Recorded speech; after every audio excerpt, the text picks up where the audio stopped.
अस्सलाम वालेकुम दोस्तों, वेलकम करता हूँ अपने चैनल में। तो दोस्तों, उम्मीद करता हूँ कि आप सब खैरियत से होंगे। My name Shuban Ali. I am student of accounting and finance.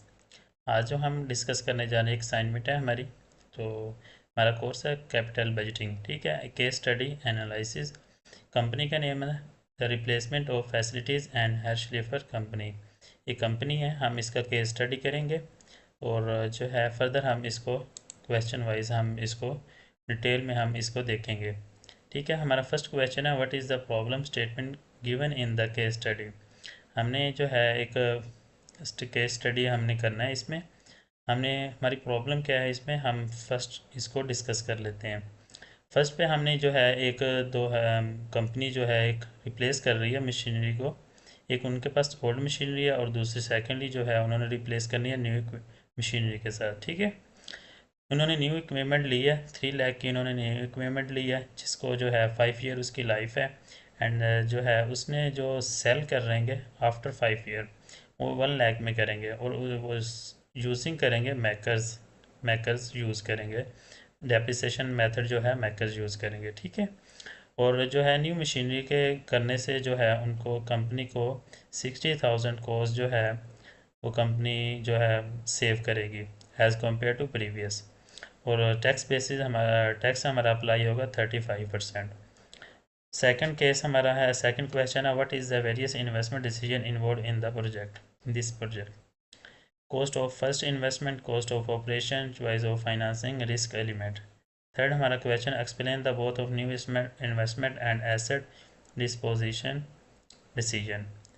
इसमें हमने जो है कंपनी ने 5 ईयर मैकर्स चूज़ किया था, 3 लाख का उन्होंने न्यू इक्विपमेंट लिया था, 1 लाख वो सेलिंग था आफ्टर 5 ईयर।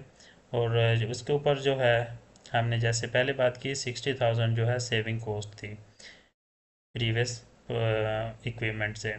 उसी के साथ जो है कंपनी ने ओल्ड इक्विपमेंट 2 लाख कंपनी ने परचेज़ किया। और जो है आज उसकी वैल्यू जो है वो, अगर कंपनी आज 5 साल के बाद उसको सेल करती है तो 120। इट मीन्स के मतलब कंपनी को जो है टैक्स बेसिस उसके 1 लाख है। ठीक है। ये टैक्स बेसिस उसके 1 लाख है और 20,000 का सिंपल गेन हुआ ओल्ड इक्विपमेंट के अंदर। ठीक है।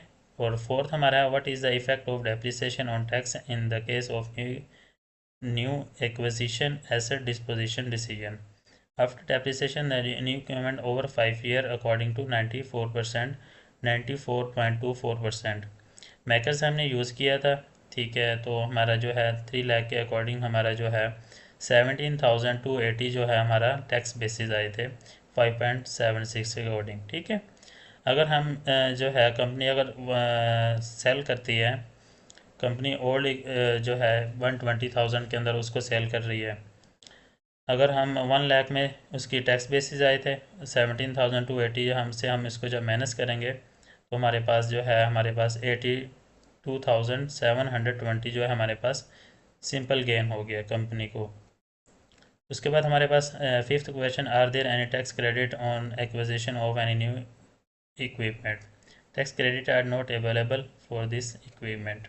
Six question, in this project a new acquisition project or replacement project, the project at hand is a substitute.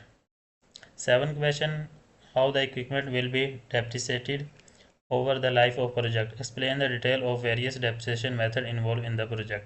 हम इसमें डिस्कस करेंगे कि उसका डेप्रिसिएशन चेंज इसमें क्या आया दोनों प्रोजेक्ट के, ओल्ड इक्विपमेंट और न्यू इक्विपमेंट। सबसे पहले हम rate of depreciation of new equipment, हमारे पास जो था हमारे पास हमने मैकर्स यूज़ किया था न्यू इक्विपमेंट के ऊपर, और ओल्ड इक्विपमेंट के ऊपर हमने स्ट्रेट लाइन मेथड यूज़ किया था। तो इसके हमने जो है 20% के अकॉर्डिंग हमने इसकी वैल्यूज़ को हमने टोटल कर लिया, और मैकर्स जो स्ट्रेट लाइन हमने यूज़ किया था उसका भी टोटल कर लिया। उसके बाद हमने ये इसका चेंज आ गया। उसके बाद eight question, what is the most application of the old equipment will there be given on this scale, whether the gain will be the capital gain or recapture of decision. One could currently sell the outdated equipment of 120,000. The gain of old equipment is not gain but recapture of the gain। इसमें old equipment के अंदर हमें जो है capital gain नहीं हुआ, हमें simple gain हुआ था क्योंकि हमने जो टैक्स बेसिस थे हमारे 1 लाख थे और हम इक्विपमेंट सेल कर रहे थे 120, मतलब 1,20,000 का, हमारे 20,000 हमें सिंपल गेन हुआ। उसके बाद is there any sunk cost involve in the project, the old equipment 20,000 cost is a sunk cost and what is the different cash flow, हमें जो है क्वेश्चन 10 देख रहे हैं, what is the different cash flows involve related to the tax in case of disposition of old equipment. The two tax credit cash flows associated with selling the old equipment are the tax on the sale of the old equipment, the time of new equipment purchase which in the outflow of 0 point, हमें जो है 20,000 का हमें जो gain हुआ था उसके ऊपर जब हमने टैक्स अप्लाई किया 35%, तो हमारा 7,000 जो है हमें टैक्स जो है हमें पे करना पड़ेगा। और जो है 10,000 हमें जो है 10,000 के ऊपर अगर हम करेंगे तो 3,500 हमें ये करेगा 10 सालों के बाद। उसके बाद 11 question, if the firm replace the old equipment today what will forgo after 5 year, after 5 year the company will lose 10,000 if it replace the outdated equipment no. उसके बाद हमारे पास 12 क्वेश्चन आ गया, what yearly benefit the company will earn in the case of reduction of expense when the new machine will be installed. It is anticipated that the new machinery will lower production cost of 60,000 annually. 60,000 हमें annually उसकी saving होगी। 13 question, what there is no effect on revenue due to the change in the equipment. The problem statement makes no mention of any change on the production capacity, product quality, market demand or revenue growth that could arise the installation of new equipment. Reducing production cost, minimize taxes and increasing operational efficiency are the management top priority there. The change in the equipment has no effect on income. And 14 question, explain the depreciation tax shield received by the company due to this investment. 3 lakh in the cash must be paid in the new equipment right month over the course of 5 years. It will be the depreciated at the rate of 94.24%, leaving 17,000 to 80 tax basis at the conclusion of this time frame. Sale जो है 1 लाख में कर रही है, anticipated yield of जो है 82,720 gain हमें इसमें हुआ था।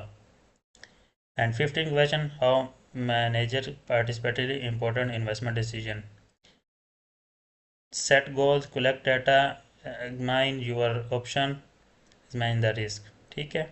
उसके बाद हम 16 question, what are the your key learning after reading the case study, evaluation of cost benefit, making decision, managing risk, operating effectively. तो ये हमारे 16 क्वेश्चन थे जो हमने इसको डिस्कस किया और आई होप आपको समझ आएगी। अगर कहीं से नहीं समझ आती तो कमेंट सेक्शन में ज़रूर बताइएगा।